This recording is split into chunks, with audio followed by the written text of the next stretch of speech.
Hello प्यारे बच्चों, आज फिर से हम लोग एक नई सुबह के साथ मिले हैं, है ना। तो आज हम लोग एलसीएम का तीसरा विधि पढ़ेंगे, जिसको कहते हैं फैक्टराइजेशन मेथड। क्या कहते हैं? Factorisation method. फैक्टराइजेशन मेथड के द्वारा हम लोग आज प्राइम फैक्टराइजेशन जिसको कहेंगे, है ना।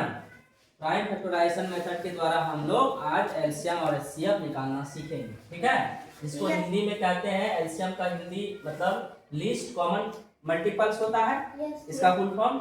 और एचसीएफ का क्या होता है? हाईएस्ट कॉमन फैक्टर, ठीक है। ये दोनों का फुल फॉर्म होता है। और इसको एलसीएम को हिंदी में इसका शॉर्ट फॉर्म, ठीक है, इसको हिंदी में लघुत्तम कहते हैं और एचसीएफ को हिंदी में महत्तम कहते हैं। लघुत्तम समापवर्त और महत्तम समापवर्त की अभाज्य गुणनखंड विधि के द्वारा हम लोग आज एलसीएम और एचसीएफ निकालना सीखेंगे। कोई दिक्कत यहाँ तक? नहीं सर। बोलो, कोई दिक्कत है? नहीं सर। आगे बढ़े? Yes sir. तो चलिए कुछ सवाल जो है आप लोग एग्जाम्पल दीजिए, मतलब कुछ सवाल हम लेते हैं। जैसे हम एक क्वेश्चन ले रहे हैं कि क्वेश्चन है आपका जैसे 8 है ना, 12 और क्या है 30, ठीक है। 8, 12 और 30 का एलसीएम एंड एचसीएफ निकालें या निकाल लें, ठीक है। यही सवाल है। तो किस विधि से निकालेंगे हम लोग? गुणनखंड, प्राइम फैक्टराइजेशन, जिसका हिंदी होता है अभाज्य गुणनखंड विधि के द्वारा, ठीक है। तो आप क्या बोलते हैं? अभाज्य किसको कहते हैं? अभाज्य यानी प्राइम नंबर किसको कहते हैं जिसका फैक्टराइजेशन कितना होता है? दो होता है, मतलब एक होता है और स्वयं होता है, यही होता है ना। अगर 2 से ज्यादा फैक्टराइजेशन हो जाता है, मतलब अगर फैक्टर मिल जाएगा यानी 2 से ज्यादा गुणनखंड मिल जाएगा, तो क्या होगा? भाज्य संख्या हो जाएगा, अभाज्य संख्या नहीं रहेगा। ये चीज जानते हैं ना? ठीक। तो हम लोग अभाज्य को पहले हम लोग जैसे कि थोड़ा सा बता देते हैं ये अभाज्य वाला बात, तब फिर हम लोग जो है चर्चा करेंगे, है ना। अभाज्य का सिर्फ हम थोड़ा सा बता दे रहे हैं। जैसे मान लीजिए 5 कैसी संख्या है बताइए? भाज्य है या अभाज्य? अभाज्य। क्यों है? क्योंकि इसका जो है 2 फैक्टर है, 1 है और सिर्फ 5 है, यानी यह संख्या जो है 1 और 5 से ही विभाजित होगा, अन्य किसी संख्या से विभाजित नहीं होगा। तो ये क्या हो गया? ये अभाज्य संख्या है। लेकिन हम ले लेते हैं कि 6, बताओ 6 कैसी संख्या है? भाज्य। क्यों है भैया? क्योंकि इसका फैक्टराइजेशन देखो क्या क्या है, 1 है, 6 है और जो है 2 है और 3 है। मतलब इसका फैक्टराइजेशन कितना हो गया? 4। मतलब इसका गुणनखंड फैक्टर कितना हो गया? 4। मतलब 2 से क्या हो गया? ज्यादा हो गया। जब 2 से ज्यादा हो गया तो ये कैसी संख्या हो जाएगी? भाज्य संख्या हो जाएगी। ठीक, ये क्लियर है? ठीक है। तो चलो अब हम जो है 8, 12 और 30 को जो है अभाज्य गुणनखंड विधि के द्वारा हम निकालेंगे, ठीक है। तो हमने पहले सीखा था कि भाग विधि के द्वारा एलसीएम निकालने के लिए, भाग विधि के द्वारा सीखा था कि नहीं? तो उसी का हम लोग यहाँ पे मदद लेंगे, उसी का हम लोग यहाँ करेंगे, क्या करेंगे? मदद लेंगे। लेकिन हम वहाँ क्या करते थे? सबको एक साथ लेके सीरीज में लेके भाग देते थे ना, यानी थिंकिंग करके सोच के संख्या में भाग देते थे। मतलब सबको सीरीज में लिख के, जैसे कि 8 है, 12 है, 30 है, तो ऐसे लिख देते थे कि 8, 12 और 30 और थिंकिंग करके भाग दिया करते थे, देते थे एक श्रृंखला में, एक सीरीज में, है ना। लेकिन यहाँ पर हम लोग वैसे नहीं करेंगे। हम लोग यहाँ पर बारी बारी से संख्या को फैक्टराइज करेंगे, उसका फैक्टर निकालेंगे, ठीक। चलो आप जैसे हम पहले क्या है 8 है, तो 8 का हम लोग फैक्टर निकालेंगे। मदद लेना है भाई भाग विधि का, तो 8 का 8 लिखो यहाँ पे और इधर ग्राफ में 8 का फैक्टर करो, क्या क्या होगा बताओ? थिंकिंग करना है भाई 2 से, मतलब 2, 3 से, किससे? 2 से भाग लगेगा? Yes sir. चलो भैया 2 से भाग लगाओ, क्या बार में? 4 बार में। फिर कितने बार में? 2 बार में। 2 बार में।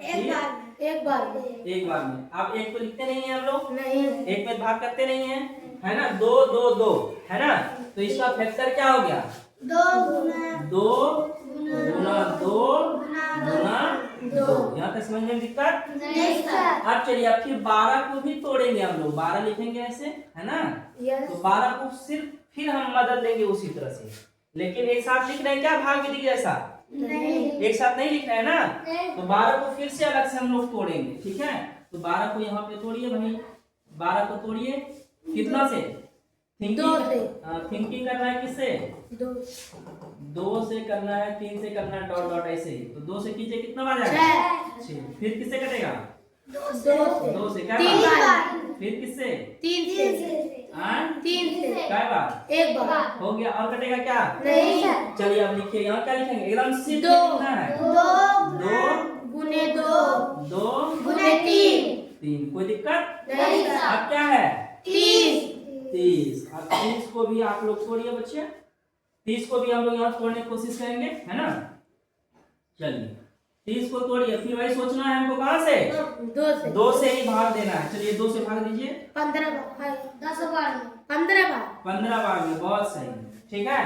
देखिए ऐसे भाग दीजिए जी, 2 एकम 2, तो 1 नीचे बचेगा। आप यहाँ पर मतलब 2 एकम 2 उधर मतलब मन में भाग दो, तो 2 एकम 2 हो गया और 1 उधर बचा, है ना।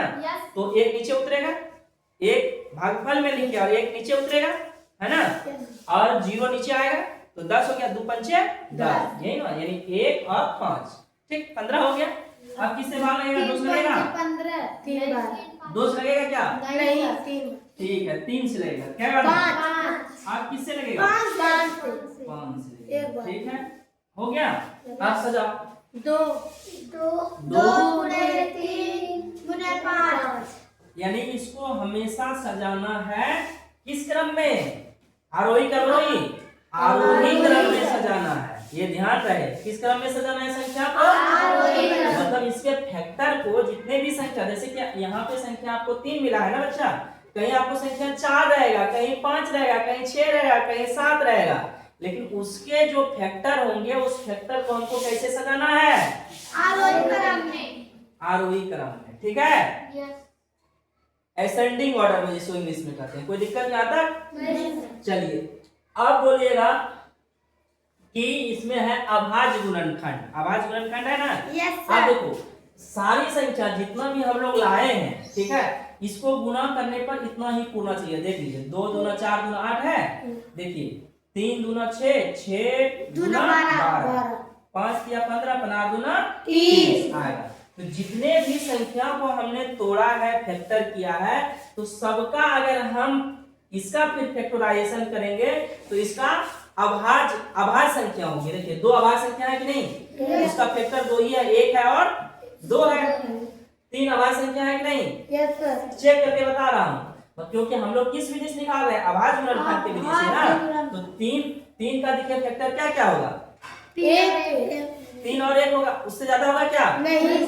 तो यहाँ 2 समझ गए हैं, यहाँ भी 2 है, तो एक ही चीज समझना है, सबको समझाना जरूरी नहीं है। अरे 1 2 यहाँ समझाते तो सब नहीं समझ गए।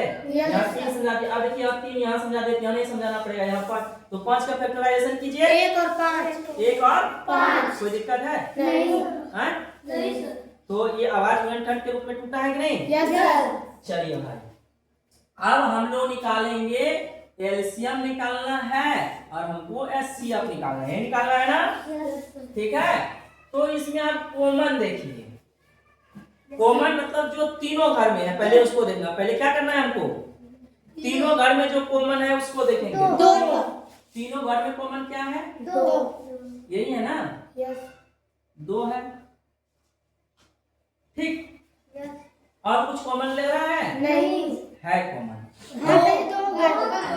देखिए आप पहले तीनों घर में कितना कॉमन है और कुछ कॉमन है तीनों घर में? तीनों घर में है कोई कॉमन? कोई नंबर है कॉमन तीनों घर में? नहीं। जो आप सुनिए, जितनी संख्याएं दी रहेगी, ध्यान से सुनना, जितनी संख्याएं दी रहेगी, जितनी संख्याएं दी हुई रहेगी, तो तीनों घर में जितने कॉमन होंगे वो उसका एचसीएफ कहलाएगा। क्या होगा? एचसीएफ। तो यहाँ पे एचसीएफ का मान कितना हो गया? 2। एचसीएफ कितना निकल गया? 2। एचसीएफ निकल गया 2। कोई दिक्कत नहीं। किसी को? नहीं।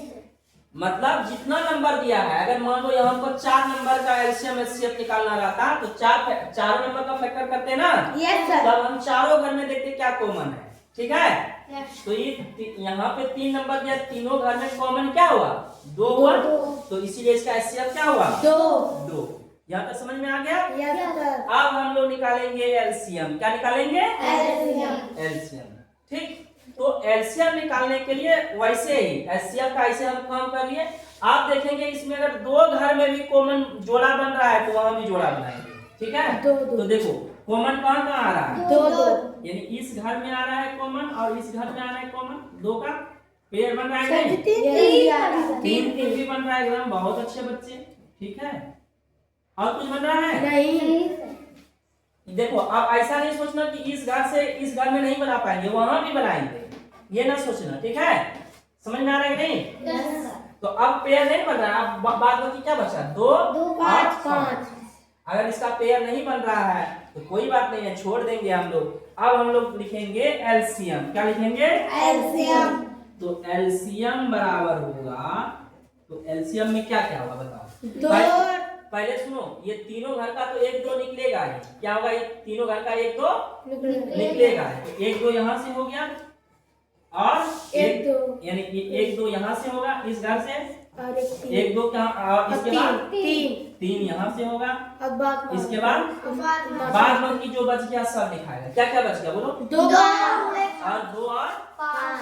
5, 2 और 5। इसको हटा दें, क्या रहने देते हैं, ये इधर है, इधर समझना। ठीक है, यस। चलो अब इसको गुना करो आपस में। 2 दूना 4। यहाँ तक क्या हुआ? 4, यहाँ तक 4 आया है ना। अब 4 दिया 12, यहाँ तक 12 हुआ। 12 हुआ ना। 12 दूना नहीं 12 24, यहाँ तक कितना आया? 24, यहाँ तक कितना आया? 24 गुना 5। अब गुना कीजिए 24 गुना 5 कितना आएगा? 5 चौके 20 करिए 0, ऐसे कितना? 2 5 गुना 10 और 2 12, 120 आया। Yes sir. ये इसका क्या हो गया? एलसीएम। ये इसका क्या हो गया? एलसीएम। एलसीएम हुआ कि नहीं? तो यहाँ पर इसका एलसीएम कितना आ गया? 120। अगर एलसीएम बोलेगा तो 120। अब एलसीएम निकाल चेक करने का तरीका बताया है ना? Yes sir. वह तरीका वही रहेगा, मतलब जो जो संख्या दिया है उस सारी संख्या से क्या होगा? इसमें भाग देना है। क्या करना है? भाग देना है।